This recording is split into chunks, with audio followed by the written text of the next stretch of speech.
안녕하세요. 여러분, 여행을 떠날 때 뭐가 제일 즐겁습니까? 여행을 떠날 때는 여행을 생각만 해도 즐겁습니다. 그 여행하는 장소를 생각하고 또 여행에서 보게 되고 또 함께해서 먹게 될 음식이나 방문하게 될 장소나 이런 것들을 생각하면 먼저 마음이 흥분이 되고 기분이 좋습니다. 여행을 떠나기 전에 무엇을 해야 되지요? 제일 먼저 해야 될 것은 계획을 짜는 것일 거고, 바로 떠나기 전에는 그 계획 속에서 제일 중요한 것은 여행 가방을 챙기는 것일 것입니다. 방송을 위해서 함께 기도해 주시고, 또 기도를 배울 뿐만 아니라 기도를 할 수 있도록 기도 생활에 큰 변화가 있고, 무엇보다도 기도에 응답이 있는 기적을 경험할 수 있도록 이 시간 함께 기도하는 마음으로 여행 가방을 잘 챙기고 같이 여행을 떠났으면 좋겠습니다. 무엇보다 중요한 준비가 있습니다. 먹는 것도 보는 것도 다 즐겁고 좋은 일이지만 누구와 함께 떠난다 그랬습니까? 함께 하는 사람이 참 중요한 겁니다. 저는 이 앞에서 기도여행을 가이드하는 안내자 역할을 하겠지만 이 기도여행을 전체적으로 주관하시고 인도하시고 우리들 가운데 함께 동행하시는 분이 계십니다. 그분이 바로 예수 그리스도이십니다. 진짜 영성 공부를 통해서 예수님과 함께하는 기도의 여행, 축복의 여행을 함께 떠났으면 좋겠습니다. 2007년인가요? 우리 한국 종교 문화계에서 참 놀라운 소식이 들렸습니다. 2007년도에 들려온 소식 중에 하나는 한국의 석학의 대명사이고 문화와 또 종교문화관광부장까지 문화부 장관을 경험하신 이호령 교수님께서 예수를 믿게 되는 사건이 2007년에 있었습니다. 이호령 교수님께서 예수님을 믿게 된 것은 그의 딸 이미나 딸이 갑상선 암에 걸리면서 그 암을 치료하는 과정 속에서 계속해서 어려움을 겪고 그 딸의 아픔과 고통을 보면서 예수님을 만나게 된 거지요. 딸 이미나 씨는 1992년에 갑상선 암이 생겼고 1996년과 1999년에 재발이 되었다고 합니다. 갑상선 암도 큰 일이었지만 망막에 손실이 와서 앞을 못 보게 된다는, 두 눈이 실명된다는 소식을 연이어서 듣게 됩니다. 이미나 딸이 하와이에 살고 있었는데 그 소식을 듣고 이호령 교수님이 딸이 있는 집으로 찾아가게 됩니다. 그리고 딸이 다녔던 하와이에 있는 작은 교회에서 이호령 교수님이 이렇게 기도를 했다고 합니다. 하나님, 나의 사랑하는 딸 미나에게서 빛을 거두시지 않는다면 남은 삶을 주님의 종으로 살겠습니다. 이 기도를 드린 다음에 기적과 같은 일이 일어난 겁니다. 망막 손실로 인해서 눈이 보이지 않고 앞을 볼 수 없어서 이제 실명의 위기로 처한다는 이런 이야기를 들었던 이민아 씨 딸에게 이 검사를 다시 보니까 그 망막이 다 치유가 됐다는 거죠. 그래서 그 의사 선생님이 그랬다는 거 아닙니까? 혹시 잘못 보고 잘못 들은 거 아니냐고. 이 놀라운 사건 앞에서 이호령 교수님은 인간의 이성과 지성을 초월하는 영성의 세계가 있다는 것을 깨닫기 시작합니다. 그리고 급기야는 예수를 믿고 세례를 받기로 결정을 하지요. 그때 2007년도 4월 12일 날 연합뉴스와의 인터뷰 기사가 이렇게 나온 것을 제가 읽었습니다. 그동안 나는 죽음이 끝이라고 생각했다. 내가 아는 지식을 통해서는 예수의 부활을 믿을 수 없었다. 이제 그런 부분들을 영적인 차원에서 반성적으로 되돌아보고 싶다. 당시 문화부 장관까지 경험을 하고 한국 문화의 대부이자 석학의 아이콘으로 여기셨던 이어령 교수님이 신앙을 갖고 기독교로 귀한다는 것은 모두에게 쇼킹한 뉴스였지요. 그들의 인터뷰 속에서 표현한 것처럼 이 세상에서 고민하고 생각하지 못했던 영적인 세계에 대해서 반성적으로 성찰하고 싶어하는 교수님의 이야기를 볼 수 있습니다. 이런 반성적인 성찰에 대한 고백과 함께 2007년도 7월 25일 날 국민일보 기사에는 이런 기사가 나왔습니다. 과학은 설명할 수 있는 것을 설명하고 예술은 설명할 수 없는 것을 설명합니다. 종교는 설명해서는 안 되는 것을 설명하는 것입니다. 종교적 현상은 체험해야 합니다. 그것이 영성입니다. 신앙은 경험하는 것입니다. 이성과 지성을 뛰어넘는 영성의 세계가 있다는 것을 고백하고 있는 거지요. 기독교는 이성과 지성을 결코 부인하거나 부정하지 않습니다.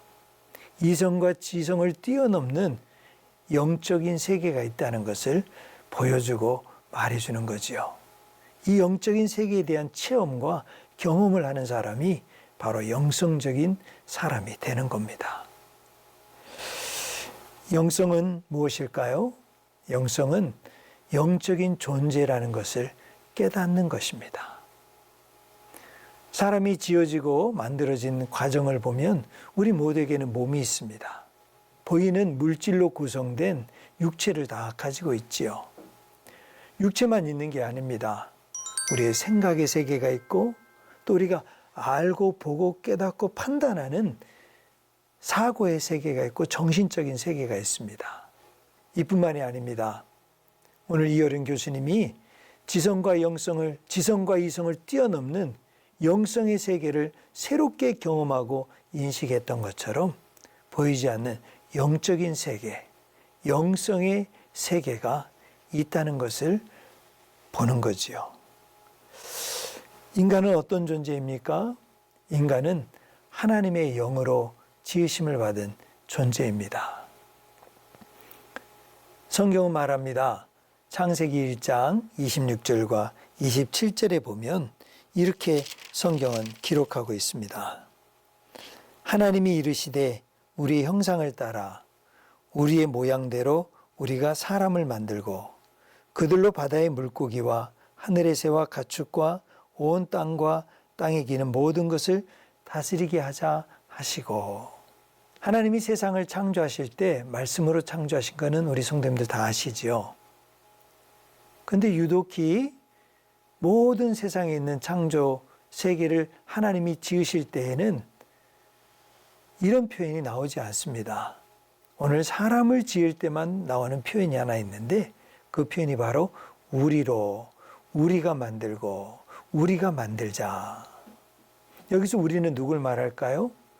삼위일체 하나님을 말씀하는 거지요. 그런데 왜 여기 이 본문에서 사람을 창조하고 만드실 때 유독 우리라는 표현을 쓰시고 그리고 그것을 3번씩이나 반복하고 계실까요? 우리가 우리의 형상을 따라 우리의 모양대로. 그만큼 신중하고 그만큼 조심스럽고 그만큼 소중하게 사람을 만들었다는 것을 의미하고 있는 거지요. 무엇이 그렇게 소중하고 무엇이 그렇게 독특하고 무엇이 그렇게 다르게 모든 피조물과 다르게 사람을 만드셨을까요? 그거는 바로 창세기 2장 7절에 이렇게 설명을 하고 있지요. 여호와 하나님이 땅의 흙으로 사람을 지으시고 생기를 그 코에 불어넣으시니 사람이 생명이 된지라. 모든 피조물과 다른 창조의 방법을 통해서 사람을 지으셨는데 그것은 바로 그 코에 생기를 불어넣으셨다는 겁니다. 이 생기가 뭡니까? 이 생기가 바로 영적인 존재로 하나님께서 사람을 만드셨다는 거죠. 그래서 어떻게 됐습니까? 살아있는 생명이 되었다는 거지요. 살아있는 생명으로 영성을 가진 존재로 하나님이 지으시고 만드신 존재가 바로 사람이라는 거지요. 살아있는 영으로 하나님이 지으시고 생영으로 이 세상을 살기 위해서는 지속적으로 하나님의 생기를 호흡하고 마셔야 되는 존재입니다. 사람은 다시 묻습니다. 인간은 누구입니까? 사람은 누구입니까? 사람은 하나님의 영적인 생기를 받아서 생명이 되었고 그 생명으로 이 세상을 계속 살아가기 위해서는 하나님의 영적인 호흡이 끊어지면 안 된다는 거지요. 이게 바로 영성에 대한 출발이요, 시작입니다. 하나님께서 하나님과의 영적인 관계로 생명의 영을 같이 가진 사람으로 영적인 관계를 가지고 이어가는 삶의 터전으로 하나님이 인간에게 주신 곳이 어디입니까? 그것이 바로 에덴이라는 곳입니다. 하나님께서 사람을 지으시고 특별히 에덴이라고 하는 동산에 하나님이 사람을 두셨다고 이야기했습니다. 그 동산에서 하나님과 함께하는 영적인 호흡을 마음껏 누리고 그분과 대화하고 그분의 생기와 그분을 호흡하면서 생명으로 살 수 있도록 허락하신 것이 에덴이지요. 여러분, 에덴이 무슨 뜻인지 아시지요? 에덴이란 기쁨과 즐거움이란 뜻입니다. 하나님은 사람을 즐거워하고 기뻐하셨다는 거지요. 우리가 자식을 낳고 우리 손주, 손녀를 보면 어떤 마음이 듭니까? 그냥 보기만 해도 예쁘고 즐겁고 기쁘지 않습니까? 하나님께서는 우리를 낳으시고 우리를 지으시고 인간을 창조하시고 에덴에 두셨다는 것은 그에게 기쁨과 즐거움의 관계가 그곳에서 이루어졌다는 것을 말해주고 있는 거지요.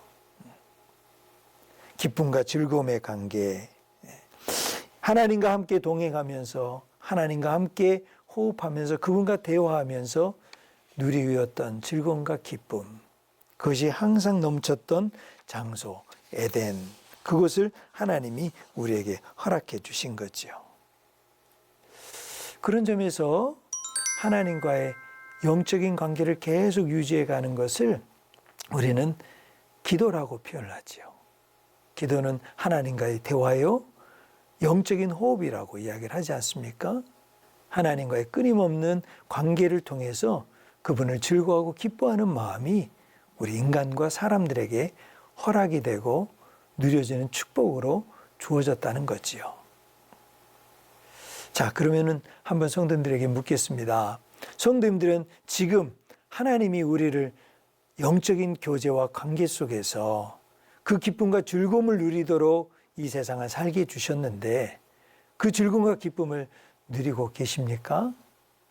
그 즐거움과 기쁨을 누리기 위해서 하나님과 영적인 호흡, 영적인 대화, 기도를 계속 할 수 있도록 하나님이 우리에게 허락해 주셨는데 기도하는 것이 즐겁고 기쁘십니까?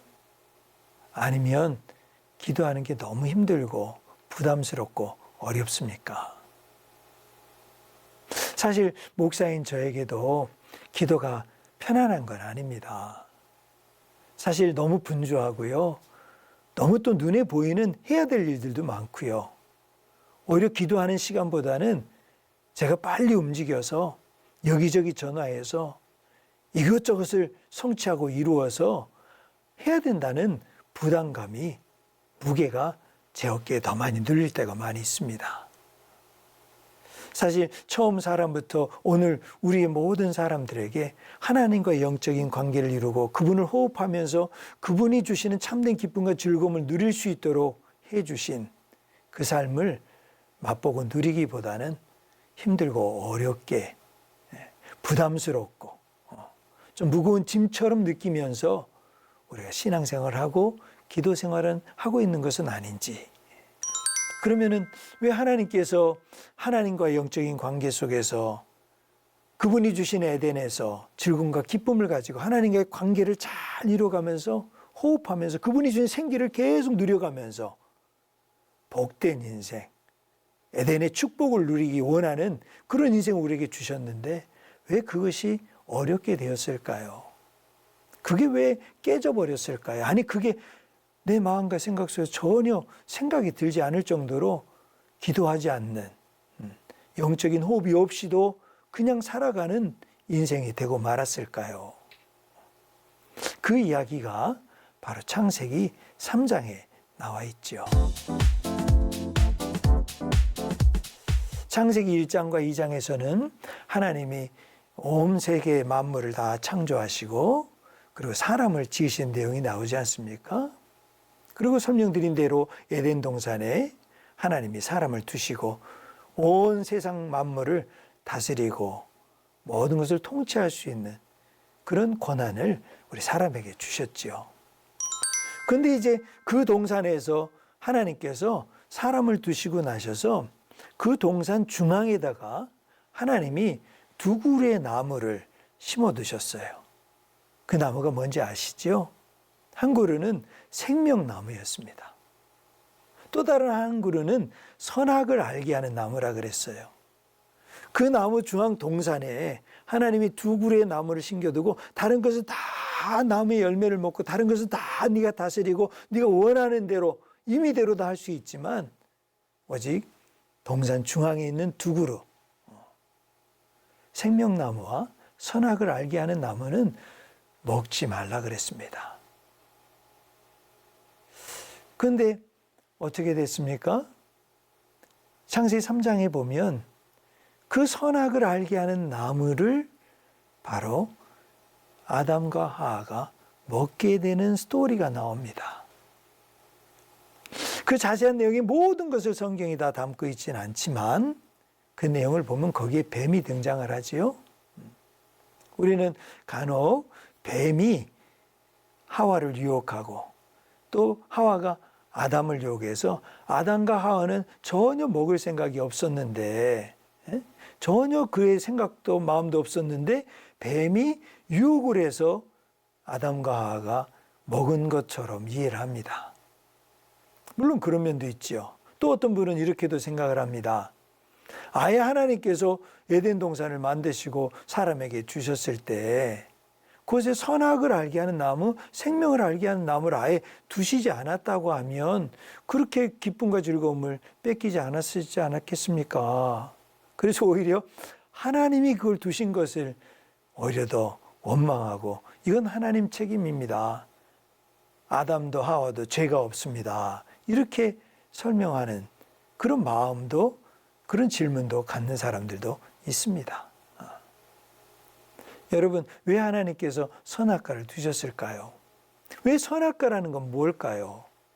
여러분, 하나님께서 이 동산을 다 만드시고 그리고 아담과 하와 사람에게 그걸 다 다스리도록 뭘 주셨습니까? 그 모든 것을 다스리는 소유권을 주셨지요. 그걸 다스리도록 해주셨어요. 그런데 여러분 가만 생각해 보세요. 그 모든 피조물, 그 에덴 동산에 모든 있었던 것의 진정한 소유자가 아담과 하와가 될 수 있을까요? 진짜 소유주는 누구입니까? 진짜 소유주는 하나님이시잖아요. 하나님이 지으시고 다 만드신 거를 그대로 다 줬으니까요. 그러면 하나님이 내가 소유니까 너는 내 종이다. 너는 이것을 가지고서 내 밑에서 일하는 하인이다. 이렇게 생각해서 너는 여기서 일해라. 이렇게 하고서 주셨을까요? 그러지 않았어요. 하나님은 아담과 하와에게 그 소유권을 넘겨주신 겁니다. 너의 것으로 생각하고 너의 것이니까 네가 마음대로 해라. 그런데 단 한 가지 선악과 생명나무를 가운데 두신 거는 뭘까요? 그 주신 분이 누구인지를 기억하도록 만들어 주신 거지요. 진정한 소유주가 누구시고 이것을 만들어 주신 분이 누군지는 잊지 말고 기억하라는 하나님의 증거요. 그 증거 속에서 아담과 하와가 사람들이 그 동산에서 다 즐거움과 기쁨을 누리면서도 그 나무를 볼 때마다 하나님과 영적인 교제를 해야지. 그분이 주신 뜻과 마음을 내가 깨달아야지. 하나님을 생각하게 하는 하나님의 표징이지요. 아담과 하와가 모든 것을 다 소유했지만 그것을 볼 때마다 하나님을 사랑하고 하나님과의 대화가 살아있는 관계라는 것을 더 소중하게 느끼는 그 증거였다는 거지요. 그런 점에서 하나님은 에덴을 우리 모든 사람에게 주셨지만 이 모든 것을 너의 소유로 삼게 하셨지만 하나님이 정말 소중하게 여기는 것은 뭔지를 보여주는 게 생명나무와 선악과였다는 거지요. 그것은 뭘 말할까요? 나와 너와의 관계가 정말 중요하다. 너는 내 것이고 너는 나의 자녀요, 내게 속한 자라는 것을 그 뗄 수 없는 관계를, 피할 수 없는 관계를 보여주는 게 그 선악과 생명나무였다는 거지요. 자, 그렇다고 하면 이제 하와가 가만 보세요. 선악과와 생명나무를 봤어요. 그 관계를 늘 즐겁게 복되게 봤을 겁니다. 깨달았을 겁니다. 그런데 이 죄를 짓는 순간, 이 뱀의 유혹에 빠져가는 순간 이 장면을 자세히 보면요. 제가 성경 말씀을 한번 읽어볼게요. 3장 6절에 보면 6절에 여자가 그 나무를 본즉 먹음직도 하고 보암직도 하고 지혜롭게 할 만큼 탐스럽기도 한 나무인지라. 여자가 그 열매를 따먹고 자기와 함께 있는 남편에게도 주매 그도 먹은지라. 잘 보세요. 에덴이라고 하는 동산은요, 우리가 생각하는 것처럼 작은 동산이 아닙니다. 에덴 동산에 대한 그림을 쭉 보면 4개의 강이 그곳에부터 발원해서 쭉 흘렀다고 말하지 않습니까? 그 4개의 강이 흘러가는 그 근원이 있었고 그 강이 쭉 흘러가면서 나무와 결실을 맺는 것이라고 하면 그렇게 작은 장소가 아주 꽤 넓은 장소였을 겁니다.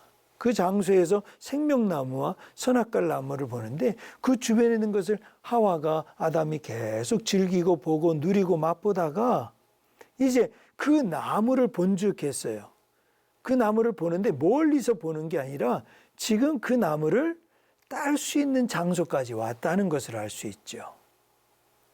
제가 뭘 말씀드리려고 하냐면 하와와 아담 마음속에 하나님과 같이 되고자 하는 하나님과의 살아있는 영적인 관계를 계속해서 맺고 그분의 소유권을 인정하고 그분이 내게 맡겨주신 이 모든 소유권의 참 주인이 하나님이신 것을 알고 살아갔던 그 마음속에 내 소유라는 욕망과 욕심이 들어오기 시작했다는 거지요.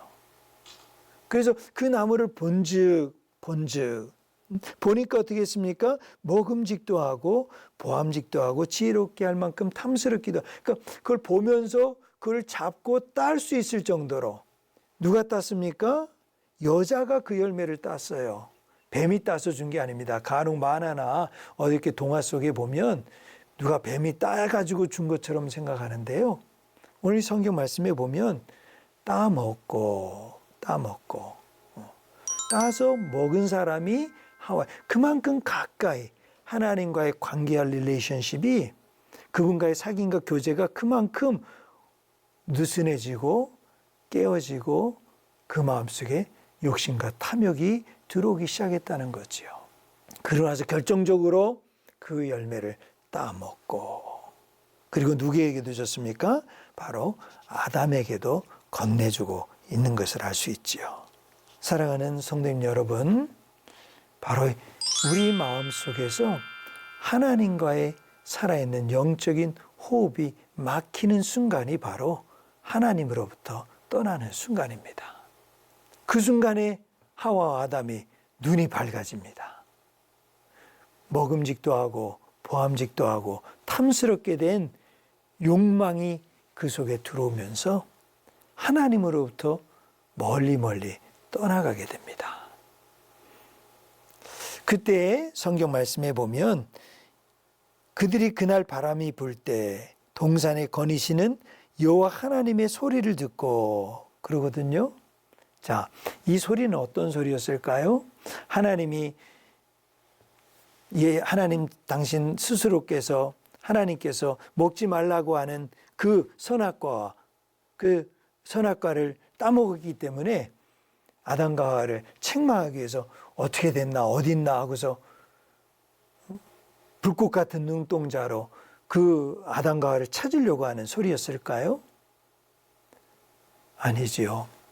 하나님께서는 여느 때처럼 아담과 하와와 함께 기쁨과 즐거움의 동산 에덴에서 그와 함께 호흡하고 만나고 대화하고 함께 했던 그 시간 그때처럼 똑같이 아담과 하와를 만나고 함께 거닐고 함께 호흡하기 위해서 영적인 교제와 대화를 위해서 그 시간에 그 자리에 오신 거지요. 그러시면서 찾아봅니다. 아담과 하와를 찾습니다. 그런데 보이지 않습니다. 성경은 이렇게 말합니다. 아담과 그의 아내가 여호와의 낯을 피하여 동산나무 사이에 숨은지라. 그때 아담과 하와의 심정이 어떠했을까요? 영적인 생기를 받고 그분과 호흡하면서 그분 안에서 기쁨과 즐거움을 누렸던 아담과 하와의 마음속에 두려움과 수치심, 죄책감, 더 이상 하나님 앞에 설 수 없는 마음을 그 마음에 사로잡히게 된 거지요. 그래서 숨었습니다. 숨어있는 찾을 수 없는 아담과 하와를 향해서 하나님께서 뭐라고 말씀하십니까? 그게 바로 다음 절 9절 말씀에 이렇게 나오지요. 여호와 하나님이 아담을 부르시며 그에게 이르시되 내가 어디 있느냐? 내가 어디 있느냐? 하나님이 부르시는 내가 어디 있느냐? 이게 뭘까요? 이거는 바로 하나님의 기도입니다. 멀리 멀리 떠나서 숨어 있고 두려워하며 벌벌 떨고 있고 그 마음의 무거운 짐 속에서 하나님을 찾지 못하고 하나님께 기도하지 못하고 하나님을 아버지라고도 부르지 못하는 그 집을 나간 자녀들을 찾고 있는 아버지의 기도가 내가 어디 있느냐 이 말씀이었던 거지요. 아담아 내가 어디 있느냐. 오늘 이 하나님의 기도는 잃어버린 하나님의 친구, 잃어버린 하나님의 사람을 찾는 영적인 교제와 사귐과 영적인 생기가 막혀져 있는 오늘 이 시대를 살아가고 있는 우리를 향해서 부르시는 하나님의 기도가 아담아 내가 어디 있느냐. 이 음성을 듣고 불안과 두려움과 정말 하나님 앞에 더 이상 쓸 수 없는 마음을 가지고 숨어 있었던 아담이 용기를 내서 이야기합니다. 내가 동산에서 하나님의 소리를 듣고 내가 벗었으므로 두려워하여 숨었나이다. 이건 바로 하나님을 떠났던, 하나님을 잃어버렸던 하나님과 영적인 호흡과 그 관계가 단절되었던 인간의 기도이지요.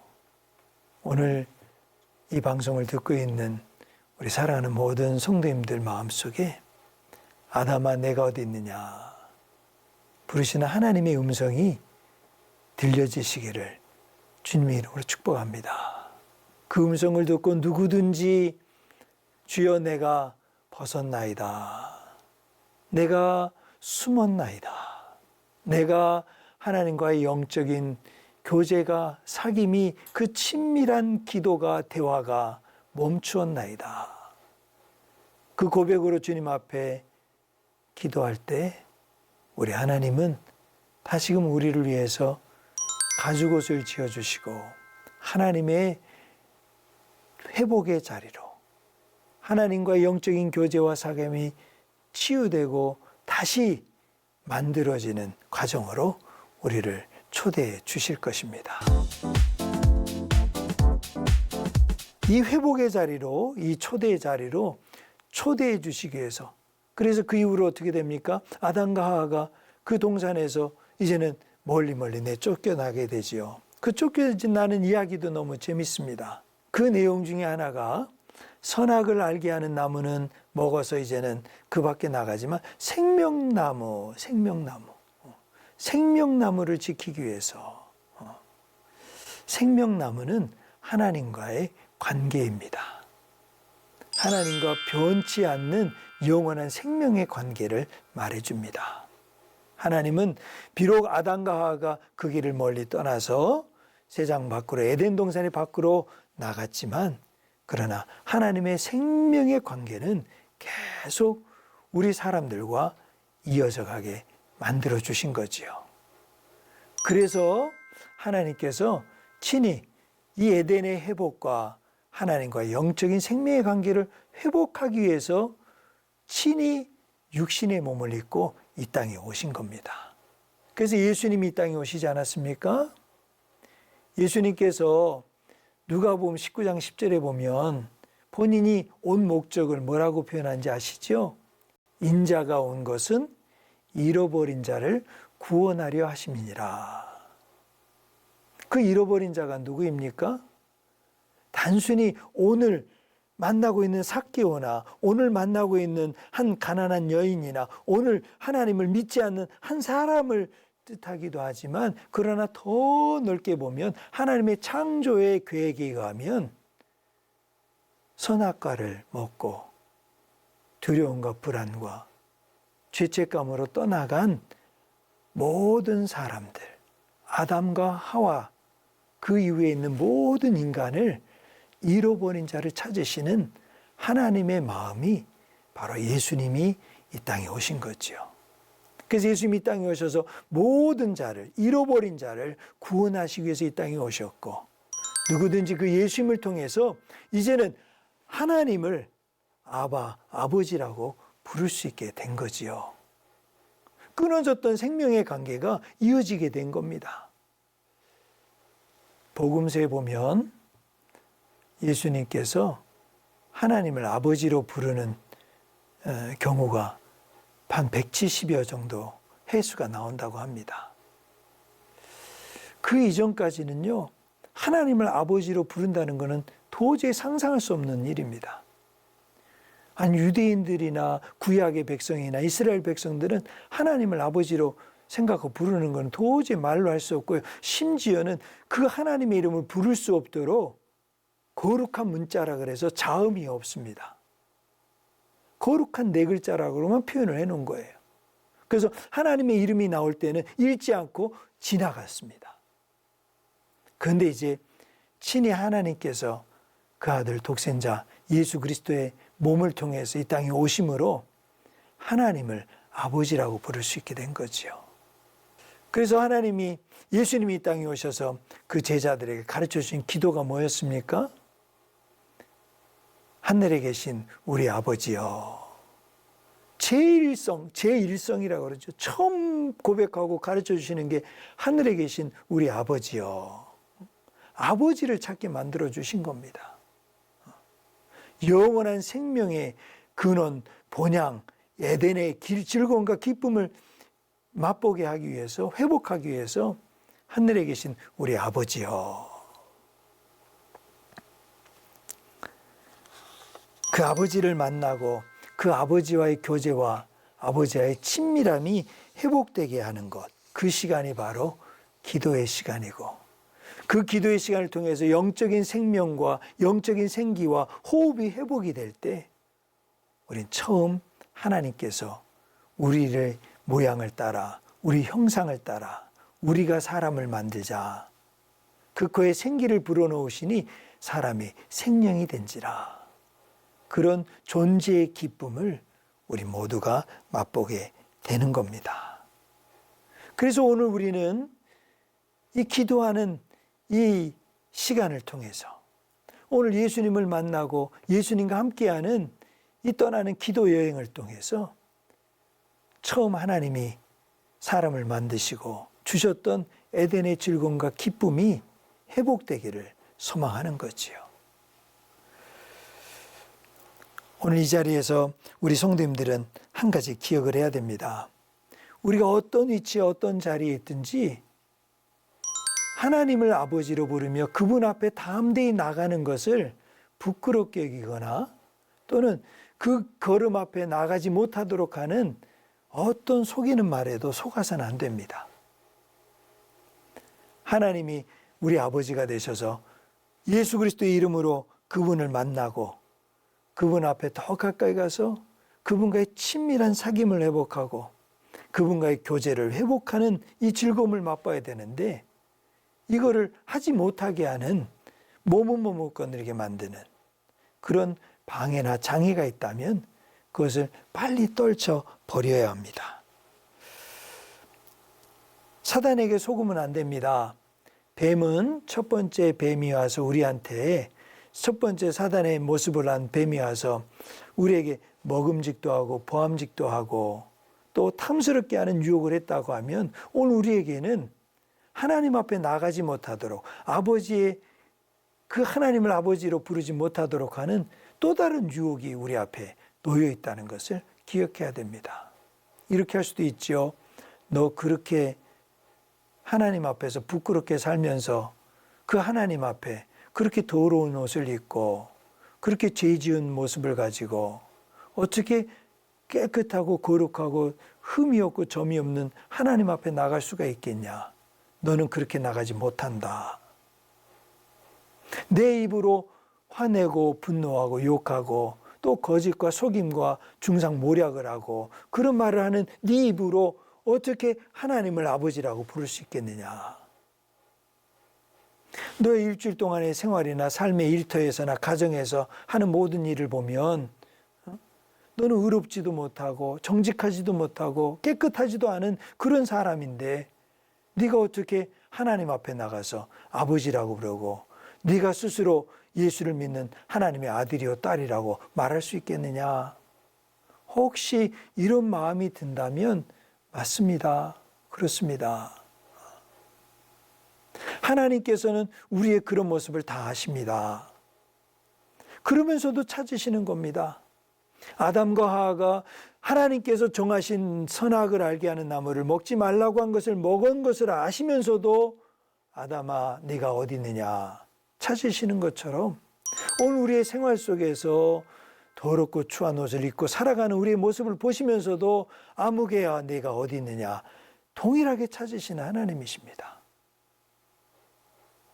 그 소리를 들었다면 그래 나는 그런 존재지. 오늘 가서 예수 믿고 하나님 기도하고 산다고 해도 나는 어쩔 수 없는 죄인이야. 나는 어쩔 수 없는 하나님 떠난 사람이야. 하나님 아버지 앞에 이렇게 기도해서는 하나님 들어주지도 않을 거야. 이렇게 생각해서는 안 돼요.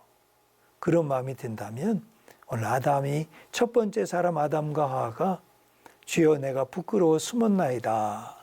내가 두려워서 주님 앞에 나가지 못하겠나이다. 고백할 때 하나님은 우리의 부끄러움도 가리워주시는 하나님이십니다. 우리의 연약함도 하나님께서 도와주시는 하나님이십니다. 어떤 하나님을 아버지로 믿고 그분 앞에 나가 하나님 아버지 주여 주님 앞에 나가는 것을 방해하는 어떤 속임이나 거짓된 마음 앞에서도 우리 성도님들 믿음으로 이겨내시기를 바랍니다. 그 믿음으로 이겨낼 때 하나님 앞에서 우리는 예수 그리스도 통해서 하나님과의 영적인 관계가 회복이 되는 겁니다.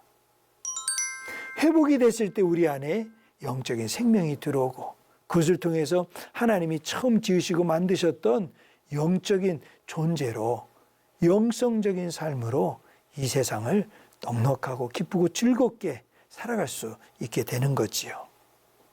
그런 점에서요, 기도는 하나님과의 의식적인 관계를 맺어가는 겁니다. 영적으로 살아간다는 것은 어떤 내가 목소리를 거룩하게 하거나 옷을 항상 깨끗하게 입거나 아니면 거룩한 홀리 보이스라 그러죠. 주여 주여 주여 이렇게 해서 살아가는 게 아니고 영적인 삶을 살아간다는 것은 하나님을 의식하면서 살아간다는 겁니다. 아버지를 의식하면서 살아간다는 겁니다. 보이진 않지만 하나님이 선악과를 에덴 동산에 세워두시고 생명나무를 세워두신 것처럼 멀리 있고 어쩌면은 전혀 보이지 않을 수도 있어요. 그러나 하나님이 계시다. 하나님이 모든 것의 소유주가 되시고 모든 것의 주권자가 되시는 것을 항상 의식하면서 살아가는 게 영적인 삶입니다. 그게 영성적인 삶이에요.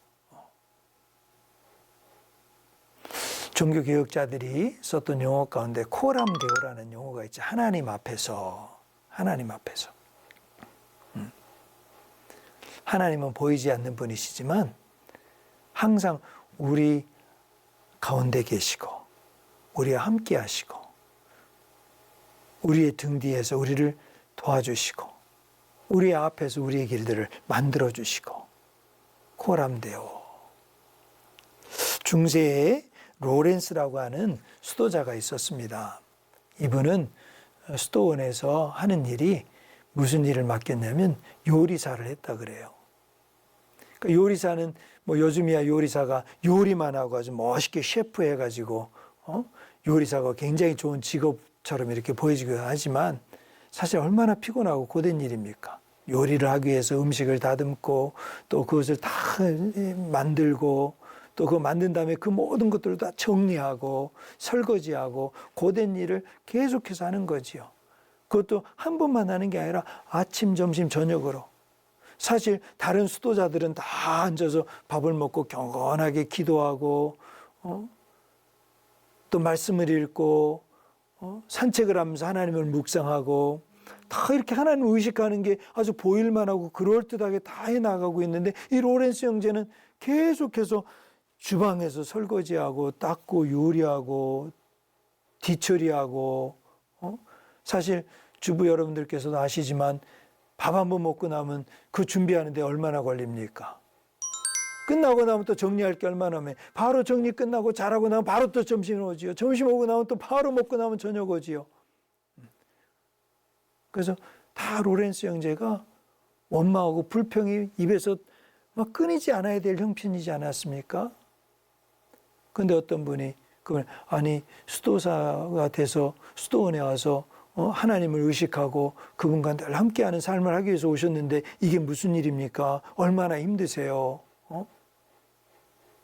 근데 그 로렌스 수사가 하는 이야기가 뭔지 아십니까? 나는 설거지를 하면서 하나님이 함께 하심을 느낍니다. 무슨 일을 하고 어떤 일을 하고 사람들이 보기에 괜찮고 좋은 일을 하는지 그게 의식하는 게 아니에요. 진정한 하나님을 의식하는 거, 이게 영성입니다. 오늘 우리가 하는 일이 무엇이든지 우리 성도님들이 오늘 어떤 곳에서 어떤 분은 부득이하게 세상 사람들이 다 좋아하지 않는 일을 하실 수 있을지 모르겠어요.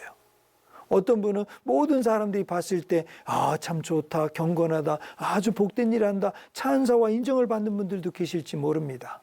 괜찮습니다. 좋습니다. 여러분의 형편과 처지가 어떤 곳이든지 오늘 예수님과 함께 떠나는 첫 번째 기도행에서 생각할 수 있는 것은 하나님을 의식하는 겁니다. 첫 번째 동산, 에덴 동산에서 하나님을 의식하도록 보이셨던 선악을 알게 하는 나무. 그분과의 관계를 끊어지면 죽는다는 거, 그분과의 관계가 없이는 살 수 없다는 거.